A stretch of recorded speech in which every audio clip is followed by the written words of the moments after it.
So this is Sunday today, and I'm playing with antennas for my CB radio. I went to a ham radio outlet yesterday on Saturday and bought me a resonator RM-10S for 10-meter band. S means super, by the company called Hustler. As it states from the name, RM10 means it's for 10-meter band, but CB is on 11-meter band.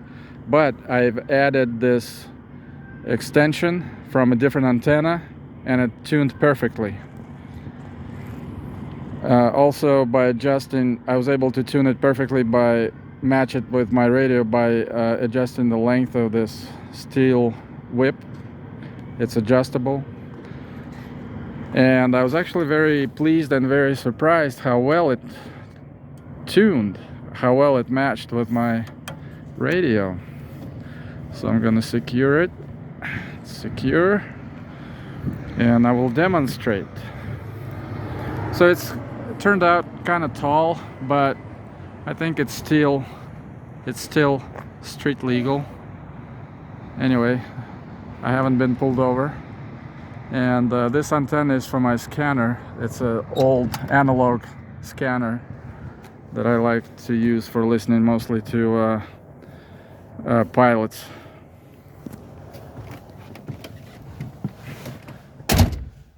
So I will demonstrate. Right now I'm in AM mode.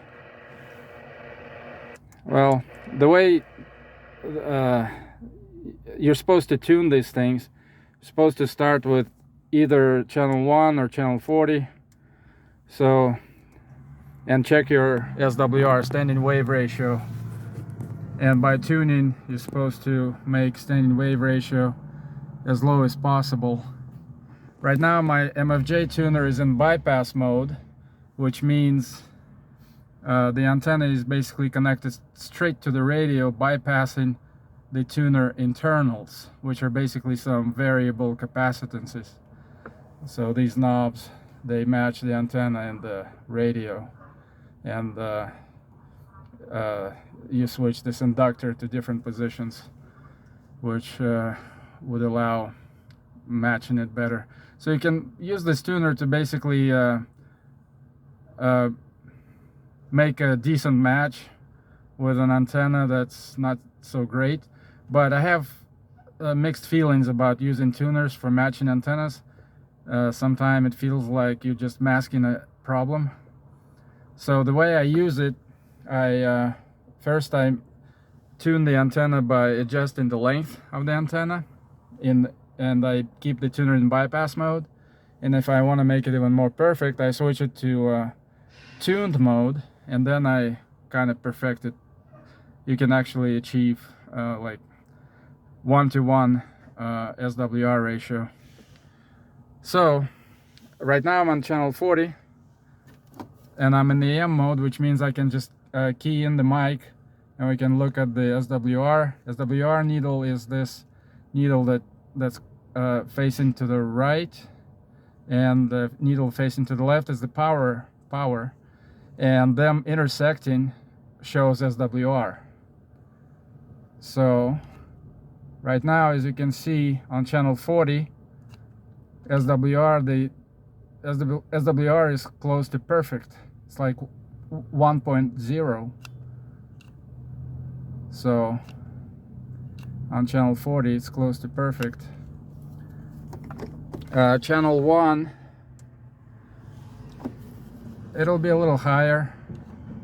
It's close to 1.2, right under 1.2, which is still decent, but I tuned it this way on purpose because I'm more interested in channels 35 through 40. That's where most of the CB operators using SSB are at.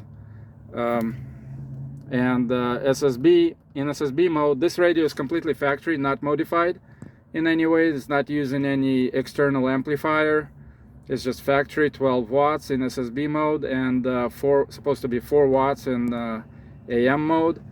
So most people hang out on the low sideband, and by using the skip, when the radio signal skips off of ionosphere, you can talk long distance. Like yesterday, I was lucky to talk to someone from Iowa, and this was the very first time I was able to actually reach all the way to Iowa with this factory radio by just fine-tuning the antenna.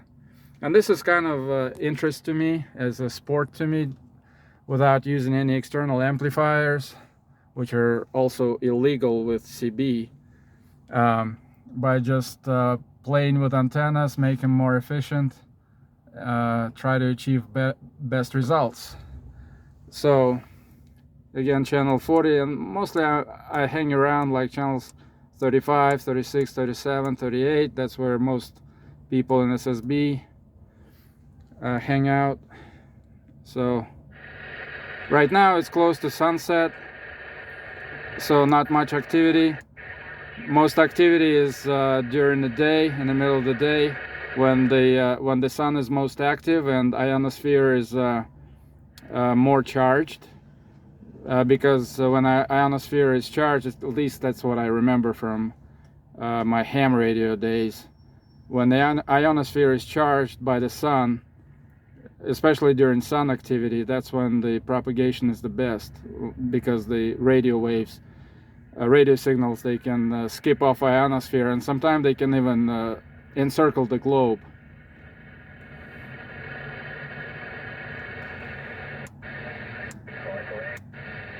So anyway, that's how I entertain myself on weekends. Bye bye.